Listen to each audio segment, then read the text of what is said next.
मेरी गाड़ी के ऊपर 6 गोलियां चलाए उत्तर प्रदेश इलेक्शन दौरान में। कौन चलाए, किस लिए चलाए, बोलो आप। कौन चलाओ बोला उनको।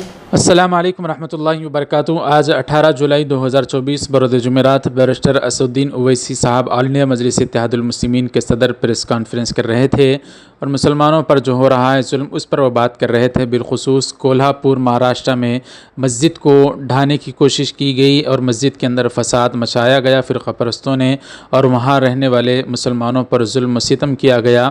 और इतना ही नहीं, इसी बात को करते हुए ओवैसी साहब ने कहा कि मुझ पर भी क्या कुछ नहीं किया गया, मुझे मारने की, कत्ल करने की धमकी भी दी गई और रोज़ाना दी जाती हैं, और इतना ही नहीं बल्कि मुझ पर गोलियां भी चलाई गई।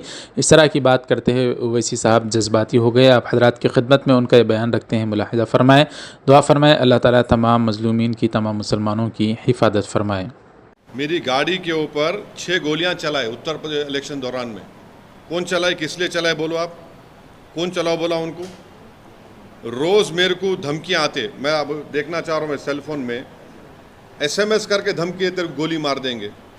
हाँ, उसका इसका जिम्मेदार कौन है। मेरे घर के सामने आके मेरे दीवार का नाम को, नंबर पे, नेम प्लेट को काला करते, मेरी जान से मारने की धमकी देते। बोलो बीजेपी वालों, कौन भिजा रहा उनको।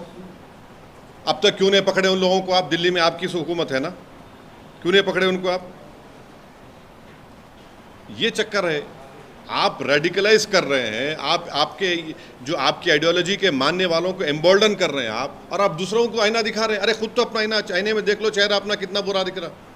उत्तर प्रदेश से जो बोल रहे आप यहाँ पर मत जाइए, नाम लिखिए। आसाम में 40% पॉपुलेशन की ज़िंदगी और मौत बोल रहे आप। महाराष्ट्र में मस्जिदों को तोड़ दे रहे। ये कौन है ये लोग। ये आपकी सरकार की वजह से ये लोग रेडिकलाइज हो चुके हैं। एक सिटिंग MP के घर पे आके आप जान से मारने का लेटर लगा के जाते हैं, फ़ोन करते मेरे को, SMS देते, नंबर नहीं कर रहा मेरे को। अब आप बोलेंगे पुलिस का, कितने पुलिस कंप्लेन करूं मैं। ये सब आपकी वजह से, बीजेपी के, इनको बीजेपी एम्बोल्डन कर रही है इन लोगों को।